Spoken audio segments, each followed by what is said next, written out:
Government policies and the right framework are quite essential in tackling this monster that seems to have made the children a meal ticket for some of the so-called leaders who have put in their hands plates to solicit for arms.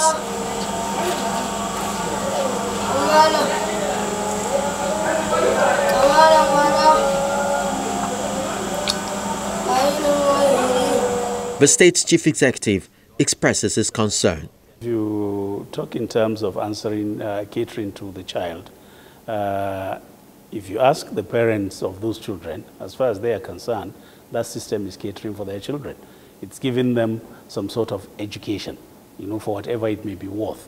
But you see, changes are very, very difficult things. They happen, but when they happen with difficulty and they happen very slowly. The advent of the Almajiri school may be the way out of this quagmire. So, but it's something that will take time.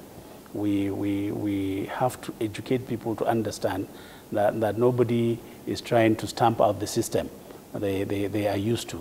All we are trying to do is to improve on the system for them, especially improve on the welfare of those little children that they bring. So we are going the way of changes, but definitely, like I said, changes are difficult and they are usually very slow. Recently, we have established the first Orphans and Vulnerable Children's Academy, meant for them specifically, with state-of-the-art facilities in terms of hostels, in terms of classrooms, etc., etc. And along with the teachings in the schools, we are also teaching them skills. So we are expanding our horizon towards catering for orphans and vulnerable children. A lot of the urchins you see in the streets are vulnerable children. Some of them, the parents are dead, they're orphans. Some of them, the parents are too far away, which makes them very vulnerable to the vagaries of living in the society, like what the picture you have painted. So we are concerned as a government, and we are empowering our agency to deal with that, and it's doing very, very well. While the 13-year-old boy expects some miracles to get him out of the hospital bed, the police say they have launched a manhunt for the culprit who sexually abused the minor. As it is, we were in Darazo, the venue of the offense, and we made inquiries. Detectives went there, and we went to the market. We asked questions on the identity based on the information given, the description given by the victim, the 13-year-old child, and we are able to interview all the manicurists. The manicurists, they are like nomadics. They move from one place to another. And based on the description of the victim, we interviewed some of them that were in the market, and were unable to ID or to link any one of them with the offense. But however, also we were able to make some inquiries and input, which we are still working on, with the hope that we'll get a better information, or information that will lead to the arrest of the victim, the culprit, who is a fugitive on the run.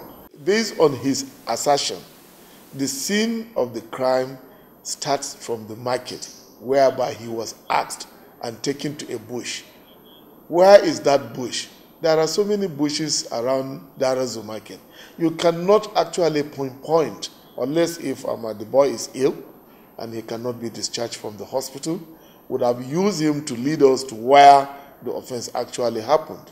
And just as I said, now the scene of crime at this particular time is not important more, as according, we have seen the effect of the offense, the ailment that was happening to the boy, probably as a result of the molestation.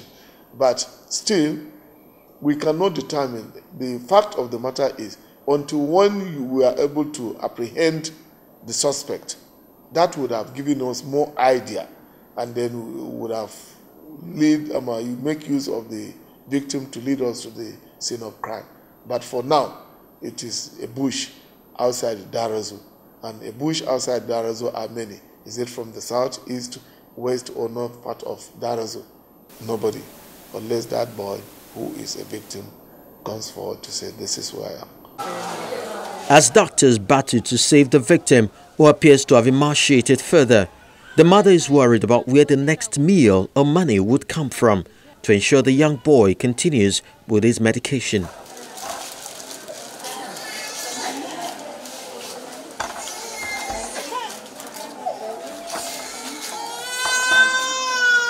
And then comes this little token from the Police Officers' Wives Association.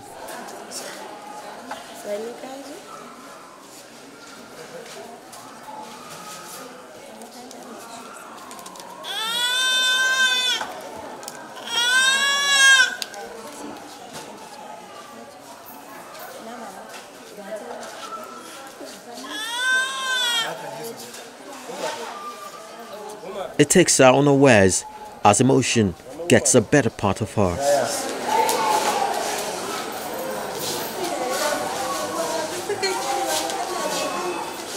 Wow, it was really sad. Actually, I watched it on TV, Eyewitness channels. It was really sad when I saw it, and I was really, I was really thinking, okay, how can I reach this boy? Because it's really sad to see him in such a condition.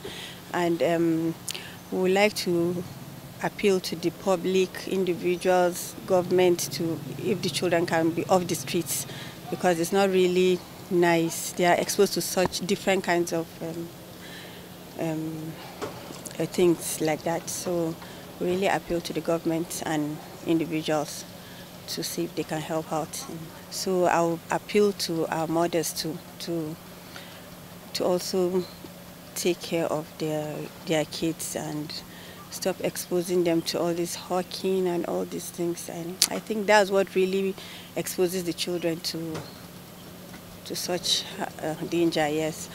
So, and also we condemn this heinous act in totality, and we hope the culprits will be brought to justice. In the midst of all that has played out, one young boy's life is in danger because of a system riddled with loopholes and limitation. Whatever it will take to rescue so many more who may become victims must be activated fast. Otherwise, an average Almajiri child is a time bomb taken away.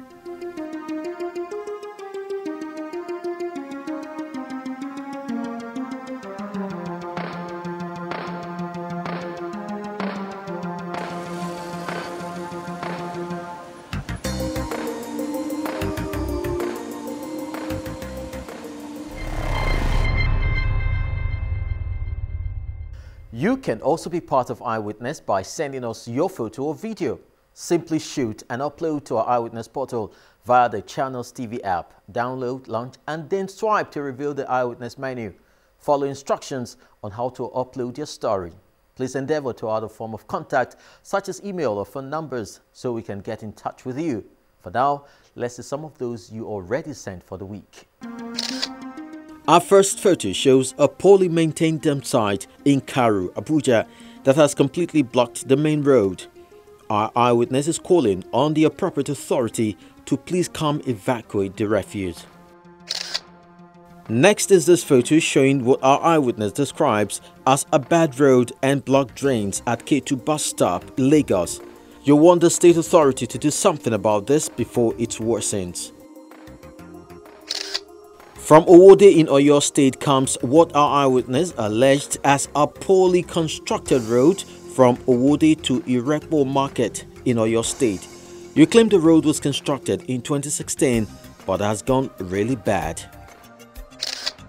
The photo of a gully erosion in Ikeduru local government area of Imo State is next. Our Eyewitness says the road leads to Umbisi, Obowo, and has been abandoned for a very long time now. You're calling on the state government to please pay attention to the people of this region. Finally is this photo of car obstructing the flow of traffic along Wharf Road in Kaduna Metropolis. Our Eyewitness is calling on the state authority to pay attention on this menace, which has become a daily occurrence.